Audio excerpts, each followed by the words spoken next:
नमस्कार, स्वागत है आपका। मैं हूं अनामिका पांडे। उत्तराखंड में कोरोना काल में बुधवार को सबसे ज्यादा मौतें हुई हैं। कल पूरे राज्य में 108 मौतें हुई हैं। राज्य में बुधवार को कोरोना के 6054 मामले सामने आए हैं।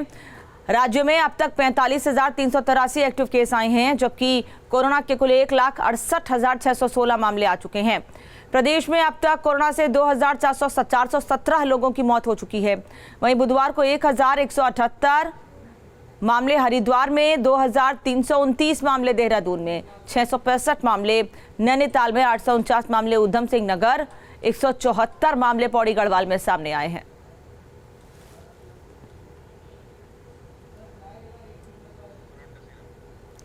सुरेंद्र डसीला इस वक्त फोन लाइन पर हमारे साथ देहरादून से जुड़े हैं। सुरेंद्र, बहुत बड़ी संख्या में मामले भी और मौतों का आंकड़ा भी बढ़ता जा रहा है। जो बात कही जा रही थी कि दूसरे राज्यों के मुकाबले अभी स्थिति बेहतर है, अब हालात खराब होते दिख रहे हैं उत्तराखंड में क्या? बिल्कुल, देखिए अनामिका, मामले बहुत तेजी से बढ़ रहे हैं और जिस तरह मौत का आंकड़ा बढ़ रहा है, ये बड़ी चिंता बढ़ा रहा है। मौत का आंकड़ा किन सूरतों में बढ़ता है? कल हमने स्वास्थ्य सचिव से भी ये पूछा। उनका ये कहना है कि मरीज, बहुत बड़ी संख्या में ऐसे मरीज जो बहुत गंभीर रूप से बीमार हैं, उनकी संख्या बढ़ी है। और दूसरा एक कारण ये देखा गया है कि लोग घर में ही इलाज कर रहे हैं, और वो भी तब जब उनको सिम्टम्स बहुत साफ तौर पे दिख रहे हैं। जब तबीयत उनकी ज्यादा खराब है, उसके बाद भी वो घर पर ही दवा ले रहे हैं, होम आइसोलेशन की दवाएं लेकर। जब उनकी ऑक्सीजन बहुत ज्यादा गिर रही है, सैचुरेशन लगातार गिरता जा रहा है, उसके बाद वो लोग अस्पताल पहुंच रहे हैं, और ये एक बड़ा कारण है। स्वास्थ्य सचिव ने खुद हमको बाइट में ये निवेदन प्रदेश वासियों को किया था कि अगर बहुत ज्यादा सीवियर आपके सिम्टम्स हैं, बहुत दिक्कतें हैं, तो आप तुरंत अस्पताल आइए। लेकिन दिक्कत ये हो रही है कि लोग अस्पताल के डर से, लोगों को शायद ये लगता है कि अस्पताल जाने में ठीक नहीं होंगे, बल्कि वहां जाके कुछ बड़ी दुर्घटना हो सकती है। इस डर की वजह से लोग कम आ रहे हैं और ये आंकड़ा बढ़ता जा रहा है।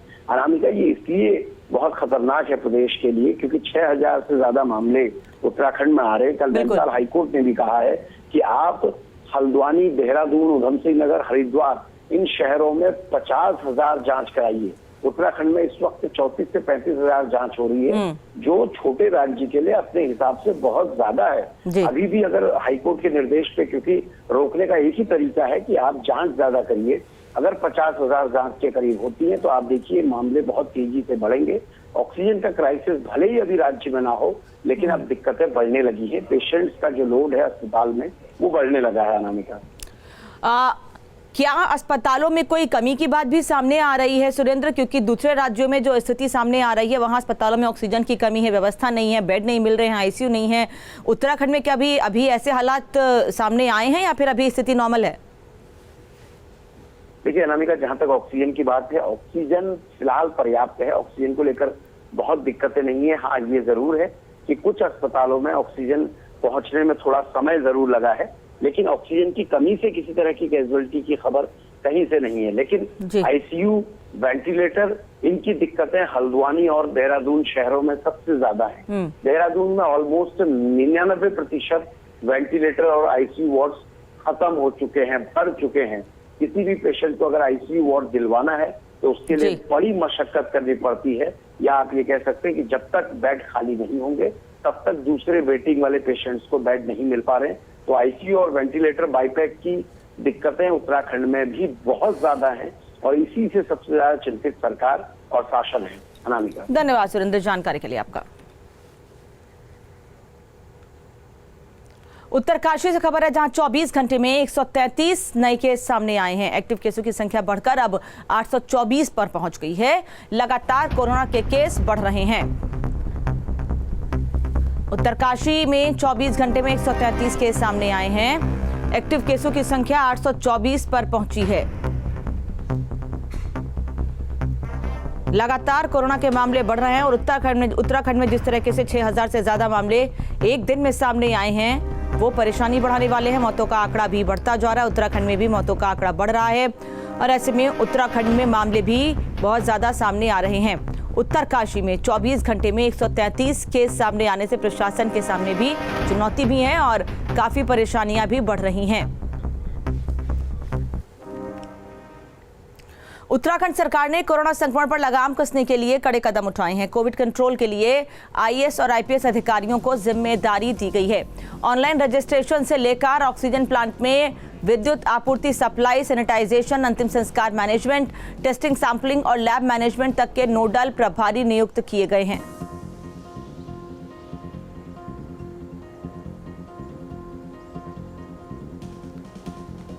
तो कोविड कंट्रोल के लिए एक्शन में सरकार है। आईएएस और दूसरे अधिकारियों को, आईपीएस अधिकारियों को जिम्मेदारी दी गई है। बड़ी जिम्मेदारियां दी गई हैं, जिनमें IPS Amit Kumar Sinha enforcement, prevention, control, black marketing for drugs and oxygen nodal officer बनाए गए हैं। ऑनलाइन रजिस्ट्रेशन का 3 अधिकारियों को जिम्मेदारी इसकी ऑनलाइन रजिस्ट्रेशन की दी गई है। आईपीएस अमित कुमार सिन्हा, आईपीएस निवेदिता कुकरेती और आईएएस वंदना को जिम्मा दिया गया है इसका, जबकि सचिव राधिका झा और अपर सचिव नीरज खैरवाल को सीएसआर फंड की जिम्मेदारी दी गई है। मुख्यमंत्री राहत कोष में चंदा जमा करने के लिए सीएसआर फंड की जिम्मेदारी सचिन कुर्वे को दी गई है।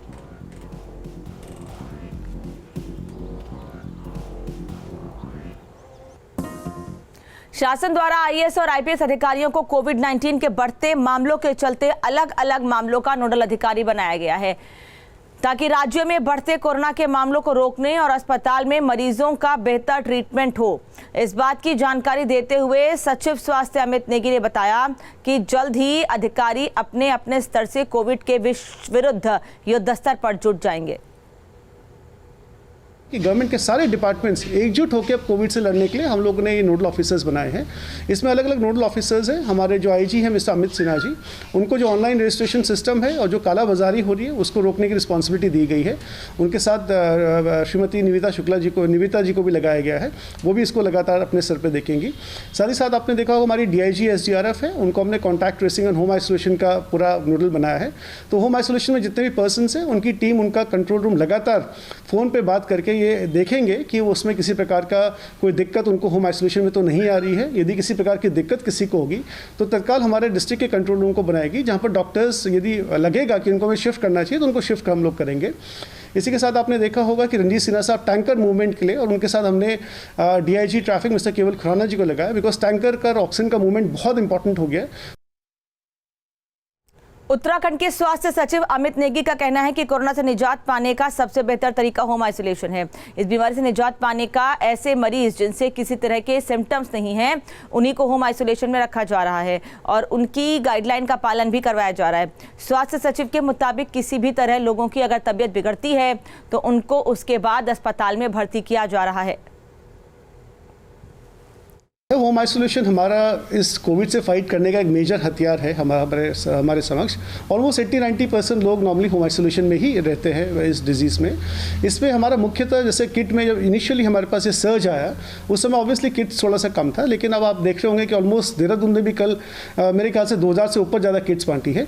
और हम लोगों ने अब इसमें नए तरह के नॉवल एक्सपेरिमेंट्स करके पुलिस को भी इन्वॉल्व करके हम होम आइसोलेशन किट भिजवा रहे हैं। जितना भी बैकलॉग है, हमारा मानना है कि 2 या 3 दिन में सारा बैकलॉग हम लोग खत्म कर देंगे और किट्स सभी लोगों को समय पे मिलेंगी। उत्तराखंड में कोरोना के मामलों को लेकर प्रशासन मुस्तैद है। सभी हॉस्पिटल में बेड्स बढ़ाए जा रहे हैं ताकि ज्यादा से ज्यादा मरीजों को एडमिट किया जा सके। वहीं स्वास्थ्य सचिव के मुताबिक उत्तराखंड में ऑक्सीजन को लेकर किसी तरह की दिक्कत नहीं है। वहीं राज्य को केंद्र की ओर से भी ऑक्सीजन का कोटा दिया जा रहा है। अस्पतालों की डिमांड के आधार पर ऑक्सीजन भेजी जा रही है। वहीं ज्यादा केस आने को लेकर नेगी ने कहा कि इस बार 33 से 35 हजार प्रतिदिन जाँच हो रही है। एज ऑन डेट हमारा आप देख रहे होंगे हम लोग 25, 30, 40 हज़ार नॉर्मल सॉर्ट ऑफ टेस्ट कर रहे हैं, जबकि पिछले कोविड वेव में हमारा 12,000 के आसपास औसतन था। बाकी राज्यों से कंपैरिजन करेंगे तो सब्सटैंशियली उनसे हमारी टेस्टिंग पर कैपिटा बहुत ज़्यादा हायर है। और जैसे मैंने कहा ओवरऑल इंडिया में 50% हमारी इंडियन एवरेज से हायर है। तो ये हमारी स्ट्रैटेजी है चेन को ब्रेक करने की। इसी के साथ साथ आप देखेंगे जैसे कोविड कर्फ्यू जो हमारा लगा है वो भी स्ट्रैटेजी है कि हम चेन को किस तरह से ब्रेक कर सकते हैं। उत्तराखंड के स्वास्थ्य सचिव अमित नेगी के मुताबिक राज्यों में रेमडेसिविर इंजेक्शन की कोई किल्लत या दिक्कत नहीं है। उनके मुताबिक राज्य को मंगलवार के दिन ही 7500 इंजेक्शन मिले हैं और अगले 1 से 2 दिन में 3000 और इंजेक्शन मिलने जा रहे हैं। स्वास्थ्य सचिव ने बताया कि रेमडेसिविर इंजेक्शन की निगरानी के लिए नोडल अधिकारी भी नियुक्त कर दिए गए हैं। पिछले 3-4 दिनों में ही ऑलमोस्ट हम लोग 10,000 के ऊपर इंजेक्शन वाइल्स अभी तक ले के आ चुके हैं। ये सारा का सारा पर्सनल एफर्ट पे इसमें हमारे जो नोडल ऑफिसर सचिन कुर्वे जी, उन्होंने काफ़ी बहुत बढ़िया काम करा है। उनके द्वारा डायरेक्टली कंपनी से बात की जा रही है। साथ ही माननीय मुख्यमंत्री जी के द्वारा भी सीधे मतलब कई जगह पे बात किया गया है। उसी के तहत हमें अहमदाबाद से कल 7,500 के आसपास वाइल्स मिली। हम लोग एक्सपेक्ट कर रहे हैं कि आज भी हमारे पास करीब 500 से 2,000 वाइल्स आएंगी और वो वाइल्स हम लोग हॉस्पिटल्स में डिस्ट्रीब्यूट कर रहे हैं। गवर्नमेंट ऑफ इंडिया ने जो मैं एक्चुअली जैसे मैंने पहले बताया था, रेमडेसिविर की कुछ ही मैन्युफैक्चरिंग कंपनीज हैं। गवर्नमेंट ऑफ इंडिया का स्टेट वाइज कोटा एलोकेट किया गया है, तो जितना हमारा कोटा है हम लोग एक्सपेक्ट करेंगे कि उस पूरे कोटे का उठान करें। कोविड के बढ़ते मामलों को देखते हुए डीएम नैनीताल ने मिनी स्टेडियम में बनाए जा रहे कोविड अस्पताल का निरीक्षण किया। गुरुवार से ये मिनी स्टेडियम शुरू हो जाएगा। मिनी स्टेडियम में ऑक्सीजन सहित 200 बेड की व्यवस्था की गई है। डीएम के मुताबिक इस समय आईसीयू और ऑक्सीजन बेड की जरूरत ज्यादा है। उन्होंने साफ किया कि जिले में ऑक्सीजन की कोई कमी नहीं है।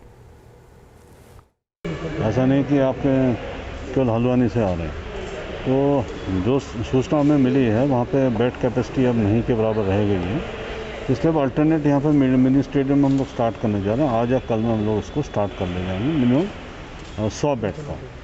तो और धीरे धीरे फिर और प्राइवेट हॉस्पिटल्स में भी देखेंगे कहाँ कहाँ इसका और बढ़ सकता है, तो वहाँ भी इसकी कैपेसिटी बढ़ाएंगे। और बागजाला वगैरह जिन जगहों पे और हम लोग कैपेसिटी बढ़ा सकते हैं, एक ऑक्सीजन कंसंट्रेटर वगैरह लगा के, तो हम उसको बढ़ाने की कोशिश करें। कोरोना संक्रमण की रोकथाम के लिए प्रदेश के लिए जिलों में कोविड कर्फ्यू लगाया गया है। लोगों से कोरोना नियमों का पालन करने की अपील की गई है। बावजूद इसके लोग बेवजह सड़कों पर नजर आ रहे हैं। हालात ये हैं कि सड़क पर जाम के हालात बन चुके हैं।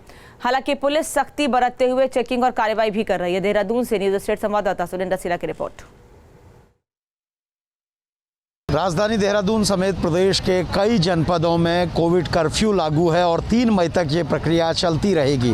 इस वक्त मैं देहरादून के आराघर चौक पर हूँ और आप देख सकते हैं किस तरह से बड़ी संख्या में लोग निजी वाहनों के साथ आ रहे हैं, जबकि सीधे तौर पे कहा गया है कि बिना किसी काम के आप इस तरह से नहीं निकल सकते हैं। और इसी के चलते पुलिस लगातार चेकिंग भी कर रही है। आप देखिए बड़े पैमाने पर लोग लगातार निकल रहे हैं और उनके पास कई लोग ऐसे हैं जिनके पास ठोस कारण भी नहीं है कि आखिरकार वो घर से क्यों निकले हैं। आप देखिए किस तरह से सिविल पुलिस और सिटी पेट्रोल यूनिट जो है वो लगातार यहाँ पर चेकिंग कर रही है। लगातार देखा जा रहा है कि आखिरकार लोग घर से क्यों निकले हुए हैं। आप देखिए कई लोग हैं, उनकी गाड़ियों की चेकिंग की जा रही है। अगर पीछे की ओर आपको दिखाऊं तो आप देखिए इससे लंबा जाम लग रहा है, यानी इतने बड़ी संख्या में लोग निकल रहे हैं और पुलिस लगातार चेकिंग कर रही है। ज़रूरी है क्योंकि जिस तरह से मामले बढ़ रहे हैं वो कहीं ना कहीं दिक्कतों भरे हो सकते हैं। और इसीलिए क्योंकि अगर आप देखेंगे इधर भी विजुअल अगर आप देखेंगे, मेरे पीछे आपको दिखाएंगे, तो आप देखिए किस तरह से लगातार चेकिंग चल रही है, लगातार पुलिस चेकिंग कर रही है। क्योंकि पिछले 24 घंटे में 5,000 से ज़्यादा मामले सामने आए हैं और इसी चेन को ब्रेक करने के लिए लगातार यही कोशिश है कि आखिरकार लोगों को कम ये समझाया जाए कि वो घर से कम निकलें बाहर, और अगर वो निकलते हैं तो किसी वैलिड कारण से निकलें और अनावश्यक जो लोग घूम रहे हैं उनके खिलाफ कार्रवाई की जाए। ये लंबी कतार लग चुकी है, आप देखिए इस तरह लंबी कतार लग रही है और ये कहीं ना कहीं कोविड कर्फ्यू का मजाक बन रहा है कि आखिरकार अगर कोविड कर्फ्यू है और इस तरह इतने बड़े पैमाने पर जो गाड़ियां हैं उनकी भीड़ आपको दिख रही है, इतनी बड़ी संख्या में भीड़ नज़र आ रही है। हालांकि लगातार जो पुलिस की टीम है वो चेकिंग भी कर रही है, लेकिन ये ज़रूरी है क्योंकि अगर आप चेकिंग नहीं करेंगे तो ये कोविड कर्फ्यू का जो मतलब है वो कहीं ना कहीं पूरा नहीं हो पाएगा। सबसे बड़ी दिक्कत यही है कि जिस तरह से मामले बढ़ रहे हैं, चुनौतियां बढ़ रही हैं और उसमें अगर ये बड़ी भीड़ है तो ये चिंताजनक है और इस ओर पुलिस को ध्यान देना होगा। क्योंकि अगर इसमें किसी तरह से लचीलापन रहेगा, लचरता रहेगी, तो ये चेन ब्रेक करना बहुत मुश्किल होगा। वीडियो जर्नलिस्ट सोनी कुमार के साथ सुरेंद्र डसीला, न्यूज़ स्टेट, देहरादून। हरिद्वार के सबसे बड़े औद्योगिक क्षेत्र सिडकुल में एक निजी कंपनी कोविड मरीजों के लिए सामने आई है। सिडकुल में सबसे बड़ी दवा कंपनी ने अपनी एक फैक्ट्री को कोविड सेंटर में तब्दील कर दिया है। कंपनी ने अपनी एक यूनिट में 250 बेड का कोविड केयर सेंटर शुरू किया है। गंभीर मरीजों को छोड़कर अन्य कोरोना संक्रमितों को आइसोलेट किया जा सकेगा। किसी मरीज की हालत बिगड़ने पर यहां ऑक्सीजन का भी इंतजाम किया जा रहा है। फिलहाल कंपनी ने सेंटर में 10 ऑक्सीजन कंसंट्रेटर के अलावा ऑक्सीजन सिलेंडर की व्यवस्था भी की है। एक 120 बेडेड कोविड केयर सेंटर आज उद्घाटन किया गया है। इसमें माइल्डली सिम्टोमेटिक और एसिम्टोमेटिक लोग हैं, उनको जो है यहाँ एडमिट किया जा सकता है। हम प्रेफरेंस और प्रायोरिटी इंडस्ट्रियल वर्कर्स को देंगे। ये इंडस्ट्रियल एरिया में है और ये जो है अच्छा सेक्लूडेड एरिया भी है। वैसे देखा जाए तो ये जो काफ़ी अन्य इंडस्ट्रीज़ के जो है थोड़ा हटके भी है जो अंदर जो पेशेंट्स एडमिट करेंगे, तो ये सारे दृष्टि में जो है हमारे लिए बहुत मददगार रहेगा। 130 बेड हमारे पास रेडी हैं। हमारा सोचना है कि शायद उनकी ज़रूरत ना पड़े, अदरवाइज़ 250 बेड ये तुरंत चालू हो सकते हैं। उसमें खाने पीने का इंतजाम है, सुबह से लेकर शाम तक का सभी अरेंजमेंट जो भी कोविड पेशेंट को चाहिए होते हैं, जो नॉर्मल एसिम्प्टिक जो जिनको कम सिम्टम्स होते हैं वो वाले पेशेंट्स के लिए सारा अरेंजमेंट इसमें किया गया है। इसका बेसिक पर्पज़ है कि हरिद्वार क्षेत्र में खासतौर पर इंडस्ट्रियल एरिया में बहुत से लोग अकेले रहते हैं और अगर उनको कोई संक्रमण हो जाता है तो उनके लिए बहुत डिफ़िकल्ट होता है घर पे अकेले रह के आइसोलेशन में जाना, और हॉस्पिटल्स में बेड्स की बिल्कुल कोई व्यवस्था नहीं है। तो उनको ध्यान में रखते हुए हमने ये सेंटर यहाँ पे चालू किया। और वक्त थोड़े से ब्रेक का खबर जारी है। ब्रेक के बाद स्वागत है आपका। बागेश्वर में डीएम ने जिले में वैक्सीनेशन को लेकर समीक्षा बैठक की। इस मौके पर डीएम विनीत कुमार ने बाहर से आने वाले सभी लोगों की अनिवार्य जांच की बात भी कही और स्टेजिंग एरिया में तैनात कर्मचारियों को हर हाल में सुबह 5 बजे ड्यूटी पर उपस्थित होने और कोविड ड्यूटी में तैनात सभी कर्मचारियों का अनिवार्य रूप से टीकाकरण कराने के निर्देश दिए हैं। डीएम ने कहा कि कोरोना की लहर की रोकथाम के लिए जनप्रतिनिधियों को भी सहयोग देना होगा। जो है कोविड केसेस जनपद में बढ़ते जा रहे हैं और इसके लिए लगातार हमारा प्रयास यही है कि एक तो हमारे जो संक्रमण है उसको किस प्रकार से कंट्रोल करें और साथ साथ में जो हमारा वैक्सीनेशन ड्राइव है उसको भी हम लोग एक्सेलरेट करें। तो इन दोनों दिशाओं में जो है हमारे प्रयास चल रहे हैं। ऑलरेडी हमारा जो वैक्सीनेशन है 45 प्लस का वैक्सीनेशन काफ़ी अच्छा है।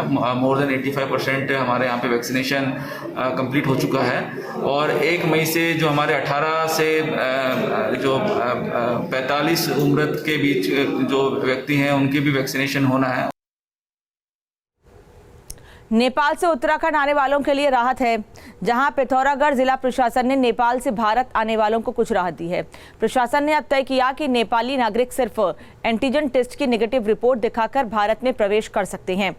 पहले तय किया गया था कि जो भी व्यक्ति नेपाल से भारत में आएगा उसके पास 72 घंटे के भीतर की RT-PCR नेगेटिव रिपोर्ट होनी चाहिए, लेकिन अब बीमार और अन्य जरूरी कार्यों के लिए भारत आने वालों के लिए सिर्फ एंटीजन टेस्ट जरूरी किया गया है। ऑर्डर में पहले RT-PCR टेस्ट को जरूरी माना गया था, लेकिन नजाकत को देखते हुए जो वहां से मरीज आ रहे हैं या बहुत जरूरी काम वाले आ रहे हैं उनको एंटीजन टेस्ट करा के हम इंडिया में घुसने की परमिशन दे रहे हैं। और रुकेंगे ब्रेक के लिए, खबरें जारी हैं।